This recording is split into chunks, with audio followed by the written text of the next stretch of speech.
Hi everyone, I'm Anne Gauthier and I will be your host for today, and I'm very excited to welcome you all to the Carousell Property Expo. Throughout the week, we're looking forward to getting expert advice in property buying from the country's most notable key opinion leaders in real estate. Make sure to tune in and catch our other webinars happening in the next coming days. Although 2021 still proved to be a pandemic year, signs of recovery towards the year 2022 have given us more reasons to be hopeful, especially in real estate. So, what can we expect for 2021 and beyond for the property industry here in the Philippines? What emerging trends and new perspectives should we look out for when navigating our way through our property endeavors? Here with us to share a glimpse into the future of Philippine real estate is a seasoned industry leader with 25 years of experience in the real estate industry. He is considered the leading commercial real estate broker in the Philippines and has arranged the lease of more than 1 million square meters of office space and sold more than 2 billion US dollars in real estate. He co-founded LPC, a privately held professional real estate brokerage company, in 2016. We are very honored to have him here today. Please welcome the CEO of Leechiu Property Consultants, Inc., Mr. David Leechiu. Thank you very much, Anne, for that kind introduction, for having me in your program. Hi, David. Thank you very much for being here. How are you? I am better now. Thank you. I'm glad to hear. We are so excited to learn from you. I believe you have a presentation for us. Yes. Take it away. Thank you. So I've been asked to give you a briefing about what's going on in the property market and how we see this going forward. And before I start, I'd like to share with you that I have been heavily criticized by people for being quite optimistic. I feel many times that we're the only organization in this storm of the COVID crisis that is saying anything positive and optimistic. So I just want to assure you that that optimism is grounded on a lot of data and facts. And we didn't just pull that out of thin air or out of somewhere else to be able to fake our way through the PR machines of modern media. This really is about the realities of what's going on despite COVID, and it shows you the resilience of the property market and why property is one of the best investments you can ever make in the Philippines. Next. So overall, we have office space still growing. So the demand for office space is still growing, and yes, the supply is moving faster because of the depressed demand. But you have to remember that the Philippine market is one of the few markets in the world where demand is still growing, whereas many other countries are in a negative territory. And the BPO sector continues to drive growth, and they continue to employ more and more Filipinos every day that passes. And the POGO sector, which has been a very big contributor to demand in the last 5 years, took a slowdown because of COVID and because of the tax disputes it has with the government. But a lot of that has been resolved. And I think they're going to come back in a big way starting towards the end of the year when people are allowed to travel again. And so, in addition to that, there's about 300,000 square meters, about 260 to 300,000 square meters of office space that want to get transacted within this year. That is demand that we see, that very few people see in the market. And that's, again, another validation of why we are not as depressed as many people. And the residential market got hit hard on the middle segment and below. Otherwise, the upper middle and above continue to do very well. And even though they're not the same as the pre-COVID levels, they are still doing well despite COVID. And in certain markets, property prices have gone up by as much as 3 times in the last 15 months. And then tourism. I'm a big believer of tourism because I think that's the one industry that we will eventually get right, and it will be bigger than any industry the Philippines has today. And so, and I think we'll do that in 10 years or less. So it will be bigger than the remittances, and the remittances today is about 30 billion. It will be bigger than the BPO sector, which today is about 30 billion. And I think we have a serious answer to what Thailand is offering to the world. And I will elaborate that as we go through the slides. Next. Before I talk about the future, let's look at the past.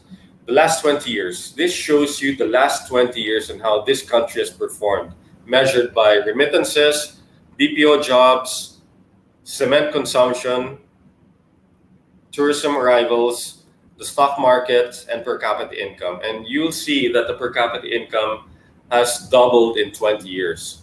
And during these 20 years, we fixed a lot of problems despite all the issues we went through as a country, whether it's a landslide or a calamity or a man-made disaster or politics or the bad politics or kidnappings, terrorism activity, etc., etc., etc.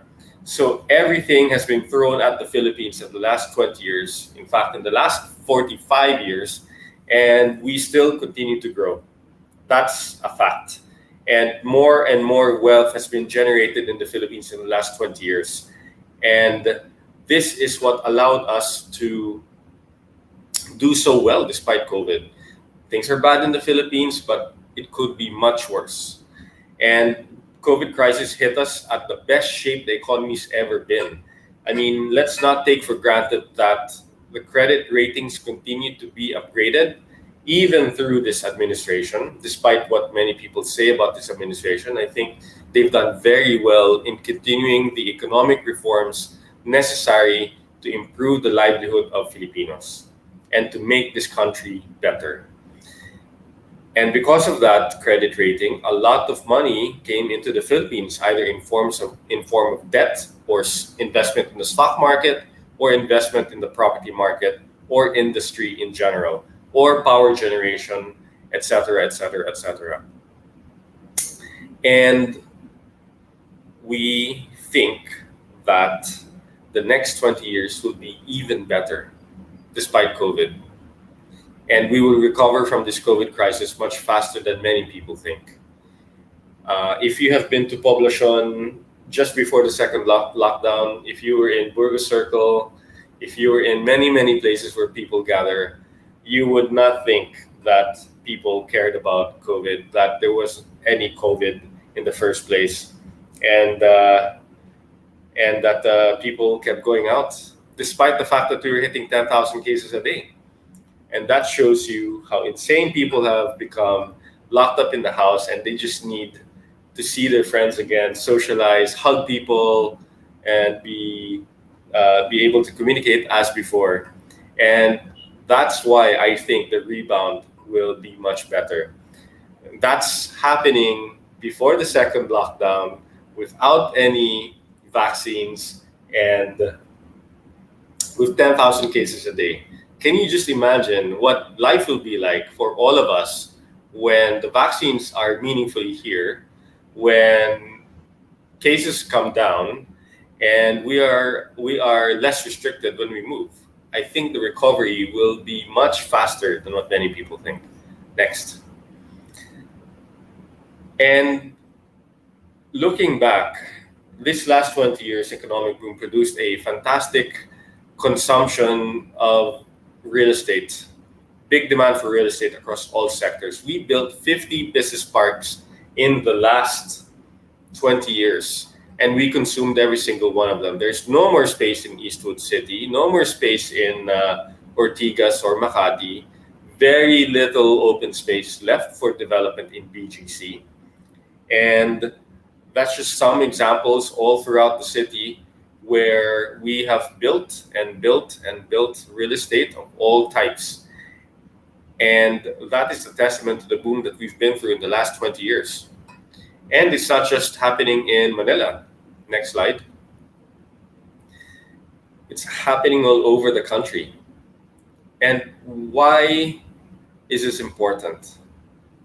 Because it improves the investment sentiment of foreigners and locals for the Philippines, in the Philippines. It makes us inspired to invest more in the Philippines. You and I take for granted that we can walk on the street on, most of the time, operational sidewalks, lighted streets, security at night, etc. Many places in the provinces don't have street lights, don't have sidewalks. You will not feel safe at night. And yet, these townships are changing all that. For the first time, many people are experiencing what the Manila life is like. And it's bringing elements of the first world into many of these communities. And that is uplifting the livelihood and the investment sentiment of people, both local and foreign. And what excites me the most is the overseas Filipinos. We have 11 million Filipinos abroad, and for the last 35 to 40 years, all they have been sending is the least amount of money they can send to the Philippines. The rest they are saving away from the Philippines, away from the government, away from their relatives who constantly do nothing but ask for money from them. But the time will come, and that day is soon, when they will start investing real money, sending real money, remitting real money into the Philippines. Because there are millions of successful Filipinos that have stashed away, saved a lot over many decades, and they have not deployed it.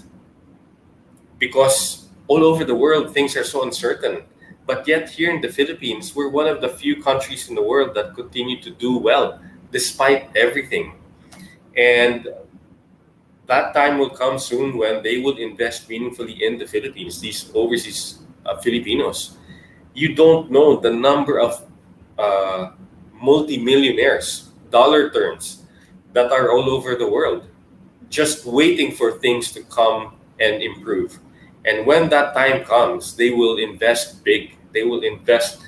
They will not open sari-sari stores. They will not open, a fleet of tricycles and FX to do business here. They will open real industries. They will bring in real money. They will connect real talent from all over the world to make things happen in the Philippines. That is so exciting. And they are the low-lying fruit, because who else to convince to invest in the Philippines if not the Filipinos? Next. Let's talk about office demand for a bit. So that yellow line that you see on the screen is the amount of take-up every quarter that has passed since COVID. And you see it drop to what it was at the bottom, at the trough, at the second quarter of 2020. And from 2020, it's gone up significantly. I have to stress that this is a growth rate.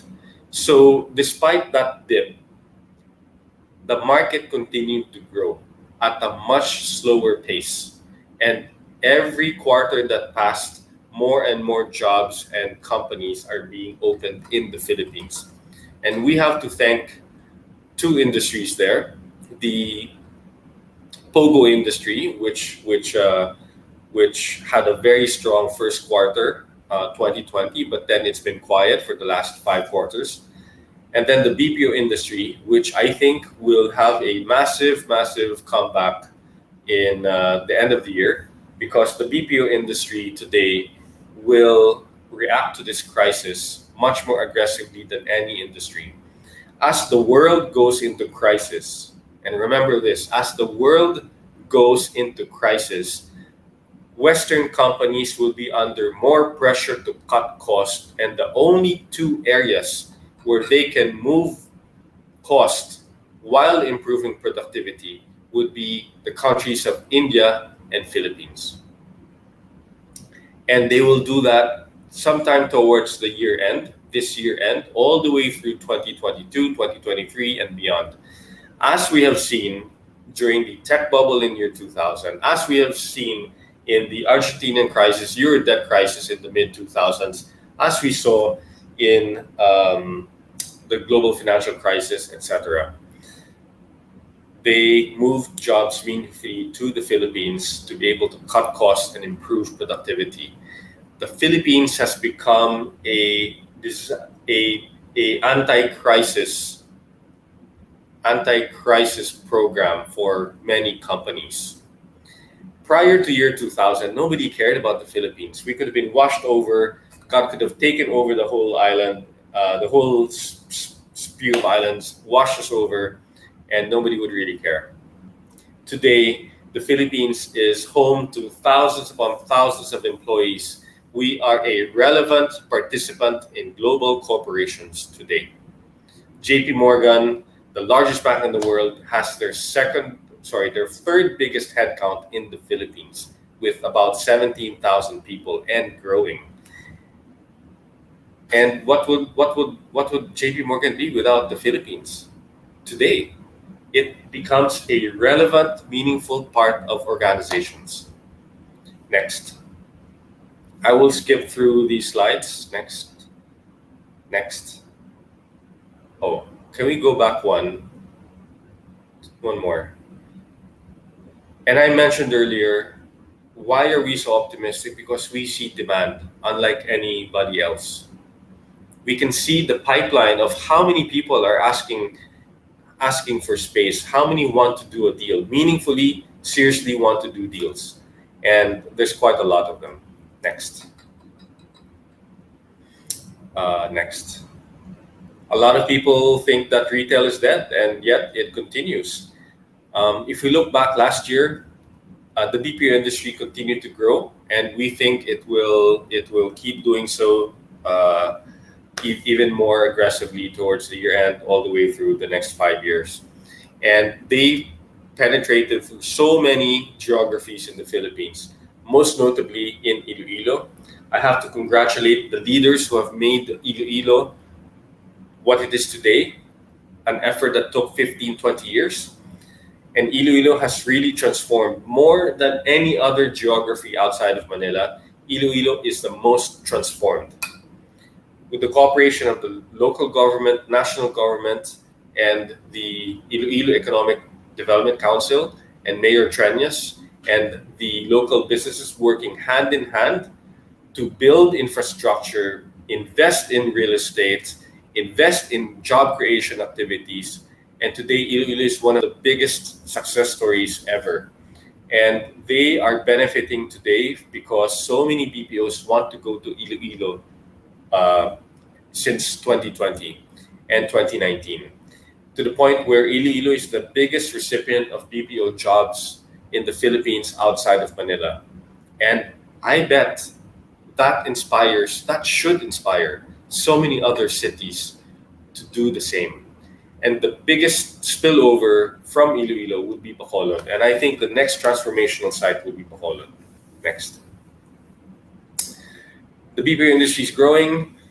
This is just some examples of companies that have hit all-time highs in their revenues despite the global COVID crisis. It's a validation that as the world goes into crisis, companies tend to offshore and outsource. And these are the people who've benefited from that effort. And all these companies listed here have meaningful employees in the Philippines. Concentrix is the largest employer in the Philippines with close to 100,000 people today. And they continue to grow. Next. And it's all over the Philippines. Next. There's talk about a lot of supply in the market. I am not as concerned as many people because a lot of this space will be wiped out. Next. And case in point is that half of all this space is fragmented and do not influence the market. The other half is divided across 7 very distinct districts across 40 different landlords.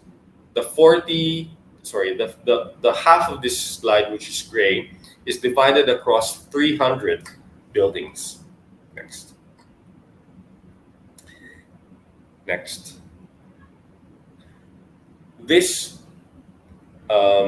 orange line shows you the movement of supply every year. So this year, 2021, is the peak of supply. And every year after this, less and less space is going to enter the market. And that's why I am less concerned about a glut in office space, because the developers are cutting down on investing in office space. The purple line shows you how much is PEZA. And I'm saying that in the PEZA universe, I think as a PEZA landlord, you will have a heyday because there's more demand than there is supply for PEZA space. And it's just a matter of time when the economy opens up again, more jobs are going to come here, and they will all want to locate in PEZA zones. The tan line, starting at 400,000 square meters, dash line running through this page, shows you the demand in 2020. The green line, dash green line, at the top end of this page shows you the demand in 2019. So you can see that big gap between the demand in 2019, demand in 2020, and 2021, 2022, 2023 will be somewhere in the middle of this band. And that's the reason why I think all this space is going to be wiped out eventually. And it will be faster if the POGO sector gets activated, which I think it will happen towards the year end also. Next. I am not denying the amount of contractions that have happened throughout the city, but the contractions are a lot less than what people think. The exact number is 851,000 square meters. It's that detailed. And half of that contraction came from the POGO industry, and they have terminated more or less 25% of their entire footprint in the country. And like I said, I think they will come back in a big way towards the year end. And you can see that the yellow line shows you it peaked in the fourth quarter of 2020, and it's decelerating meaningfully all the way up to today. Next. And this just shows you the POGO sector, how they've terminated in the last 5 quarters. And the good news is that as they released space into the market, half of everything that they have let go is PEZA space, which is much needed in this very PEZA tight universe of Philippine office real estate. And the POGO sector, as I said, contracted by 20%, 25%, but they're going to make that up towards the year end. Next. And before I leave the POGO sector, I just want to say that with this new bill that will pass into law in a few weeks, could transform the Philippines to be the Macau of online gaming. And if that happens, it will transform the Philippines economically for the better. And I just hope we know what to do when all that money comes in. Let's go to residential. The residential space got hit hard, and a lot of people pulled back in investing. But this orange line shows you the number of units sold every quarter, all the way to the trough in 2020 third quarter. And since then, it's been picking up. New launches were culled again in the trough of 2020 second quarter. They launched new projects in the third quarter and then let the market absorb that over the last 2 quarters. And I think as the sales stabilize this quarter, 2021, you're going to see an uptick in new launches towards the year end. Next. I am sharing with you information across 484 buildings, 100 developers projects, and 250,000 units. So we are not talking about, a handful of buildings, or like, oh, I got this fantastic deal in Rockwell, etc., etc., etc. We are talking about the scale of the universe of real estate condominiums in Metro Manila, and different price points. There are 6 segments of price points here, and you can see that outside the middle, and below, everything from middle up is improving in sales volume. And that is a testament to a strong recovery. And you and I need to appreciate that. And this is despite COVID. Next. The blue line shows you rents, and rents have fallen in the condominium space all across the city, all across the country, because people stopped going to work, because the foreigners had to abandon their units because they couldn't fly back into the country. They got stuck elsewhere, but and rents kept falling.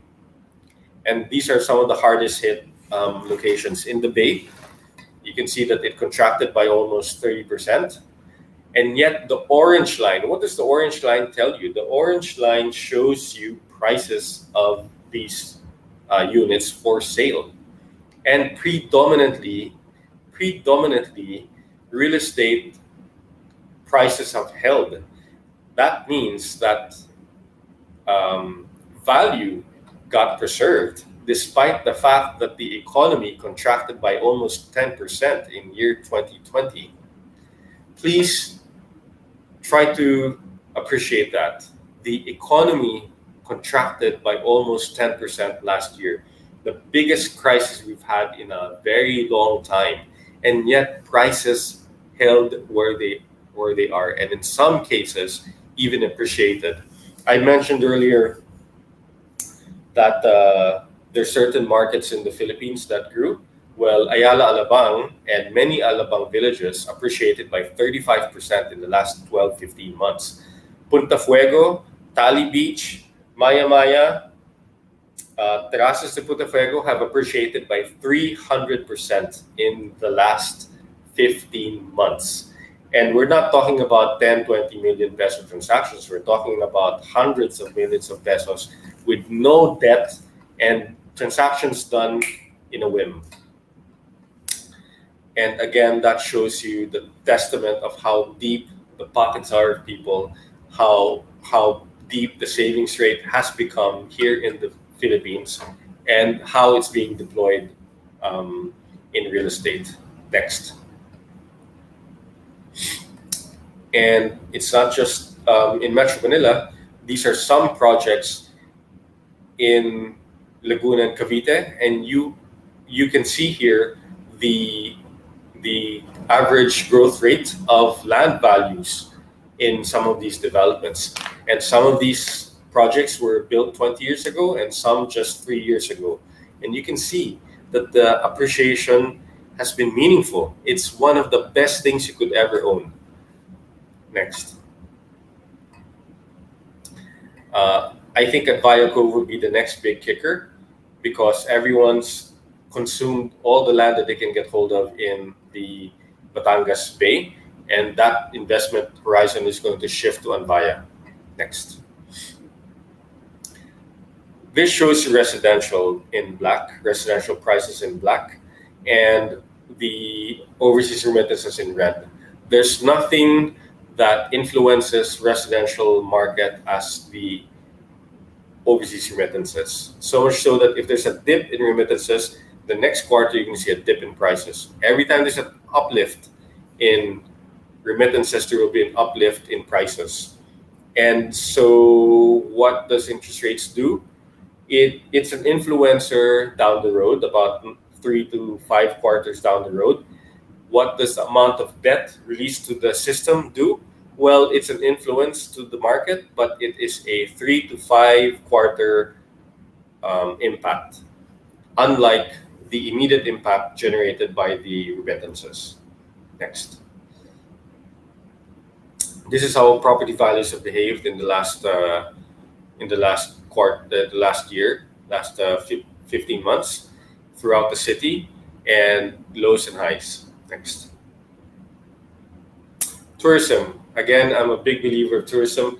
This slide shows you that for every click and eyeballs going into tourism, there's a direct correlation to tickets booked in the Philippines.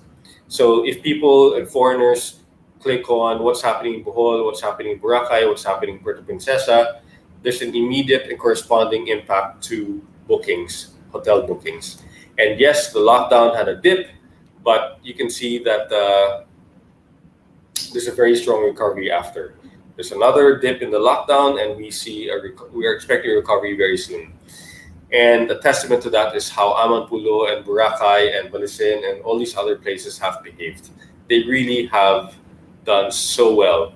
Tagaytay Highlands, the people who manage that place are friends of mine, and they said they've never seen so many people the way they have in the last 12, 15 months. Next. We have to thank Secretary Romulo for heading the Department of Tourism. It's a thankless job, and it is not easy to manage 110 million very hard-headed Filipinos and over a territory of 7,100 islands. So she has done her best, and it has been good enough. It has been good enough, more than good enough, for managing through this crisis. And things would be worse if not for her efforts. Next. Supporting her are all these people who are living here, foreigners that are living here, that are promoting the Philippines to so many people. And these people are across so many different ethnic backgrounds, so many different countries, so many languages. And unlike myself, if I post a video in YouTube, I will have 80 views over a span of 6 months. These people will have tens of thousands of views within the first few hours of posting. They have millions of followers in Instagram and other social media platforms. They are credible promoters of the Philippines. We never had this before, never to the scale that we do today. And that's why as soon as the gates open, we see a strong recovery in tourism. Next slide. And this is just some of the other influencers that we talked about. So I guess in summary, we can appreciate all the damage this COVID crisis has done to all of us, economically, psychologically, physically. But we cannot despair because we cannot deny all the good things that's happening also around us. And we have to keep reminding ourselves that despite all this bad news, there are good things happening. And despite all the wreckage, there are many good people that are doing their best to make the lives of so many people better. And with that, thank you very much for your time and attention. Thank you so much, David, for sharing your insights on the data trends and new perspectives for the property industry in the Philippines. I've personally learned a lot. I think we all have learned a lot. I do have a few questions for you, if I may. Let me begin. Of course. You mentioned that sales has gone down, but rent has gone down, but sales has remained. What would you say to those who are investing their property for rent? Yeah, I think you just have to tie it out and hold. And because the expats and the local domestic tenants will come back. They will come back as soon as the airways are open again. That's good to know. And what opportunities or emerging trends can property investors take advantage of in 2021? I think we all have to use this chance to invest in townships. And what do I mean by that? I think it's easy to find land in the village of Makati CBD, right? Mhm. In the village of BGC, in the village of Rockwell, but nothing beats investing inside Makati, inside Bonifacio, inside Rockwell. Nothing beats going into a subdivision where things are more secure, reasonable, civilized, where scammers are under check and under control, more or less, and that they have a harder time scamming people, and that you're able to attract good and credible buyers, good and credible tenants. Thank you. And what is your outlook for REITs in the Philippine market? Do you see more REITs coming in? And for those who are not familiar with REITs, could you first define it for us? So REITs, REITs, REIT stands for Real Estate Investment Trust. And what you just have to remember is that owning stocks in REIT is the most efficient way for people to own real estate. Okay, so there are two REITs right now, Ayala and Double Dragon, and four have announced REITs coming online in the next 6 months: Robinsons, Megaworld, Vista Land, and Philinvest. And there are five more in the pipeline that haven't disclosed. What is a REIT? Ayala owns office space, for example, and all this office space generate rent. And what the government said is that if you put this in a publicly listed company and all it does is collect income, generate profits, and then you dividend 90% minimum of those profits, you will be exempt from corporate income tax. That's big. Because, for example, if you owned office space yourself and you maintained it, if you owned it, you pay tax. If you rent it and you generate income, you will be liable for income tax. And then when you dividend that to yourself, you will pay another tax. So all in all, your tax friction is pretty significant. In addition to looking for a tenant, in addition to looking for maintenance, people looking for repairs, doing all these repairs and satisfying the tenant for their demands, Mm-hmm. you do all away with that when you own REIT stocks. So you can say, instead of me buying and owning um, a unit on my own, I can just own the Ayala REIT. And instead of investing 10 million pesos in a condominium unit, I can just use the 10 million and put it in an Ayala REIT, and it will generate dividends for me every quarter. And it will be hassle-free. And it is tax-free. And anytime I need to sell it, I can sell it. Anytime I need to buy more, I can buy more instantaneously. Whereas if you wanted to sell a condominium unit, it'll take you a few days to a few months to sometimes years. And then there's this whole toing and froing of um, how much the negotiation is going to be in terms of buying and selling, and then you've got taxes, significant taxes to pay. Here, it's just you go in, you go out, you pay a tax of 1.5% round trip, and you don't have to think about employees, you don't have to think about tax payments, you don't have to think about tax reporting, etc. And the biggest impact of that is that it allows developers to raise money from the stock market and then pour it back into the economy and build more. And it's a very efficient way for them to generate cash for their projects. And it's a very efficient way for investors like you and me to own real estate. Thank you very much. That's really good to know. And the last question we have is, what investment advice can we give to young professionals regarding real estate? Okay, so I might sound a little judgy and ranting here, but I'll go ahead anyway. I just want to show you I'm not judging and I'm not ranting, but I think the biggest investment that people need to make, especially when they're young, is to invest in themselves. And so cut social media, learn more, and utilize the power of the internet to educate oneself. and then work harder, because this whole YOLO thing doesn't really work.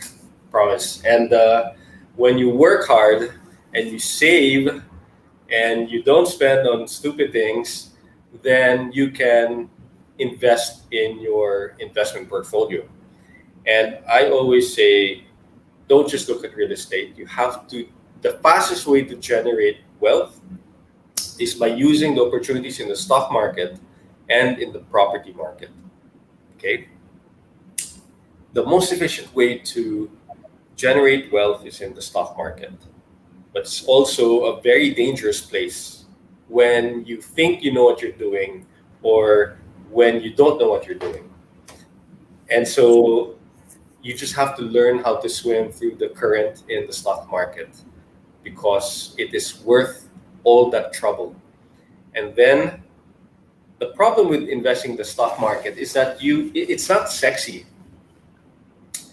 If you're courting somebody, for example, you can't go to your girlfriend and say, hey, I have 10 million shares of Ayala that stock.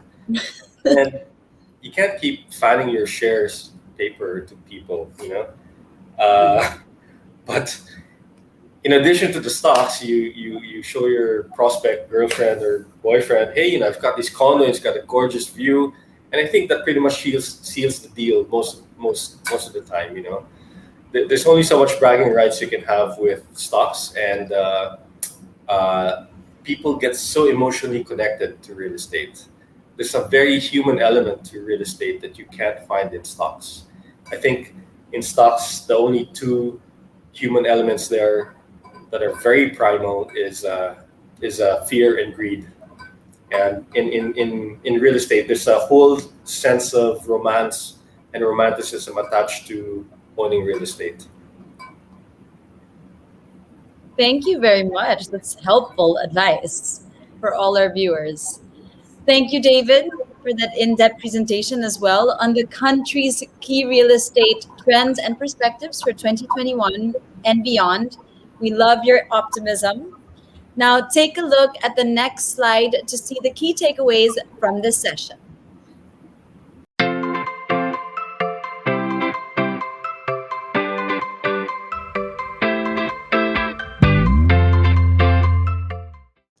Thank you once again, David Leechiu of Leechiu Property Consultants, Inc. For more information on David, you can check out their website, www.leechiu.com. And for social media, check out Leechiu Property Consultants. Now, we're just getting started, everyone. Make sure to stay logged in right here at the Carousell Property Expo to see our upcoming webinars and exciting activities. Don't forget to check out Carousell Property, where you can find the widest selection of properties to choose from that will satisfy every person's needs and budget. Because in Carousell Property, there's every type of home for every type of person. I'm Anne Gauthier. It's been a pleasure being with you today. Stay safe, everyone, and see you at the next webinar.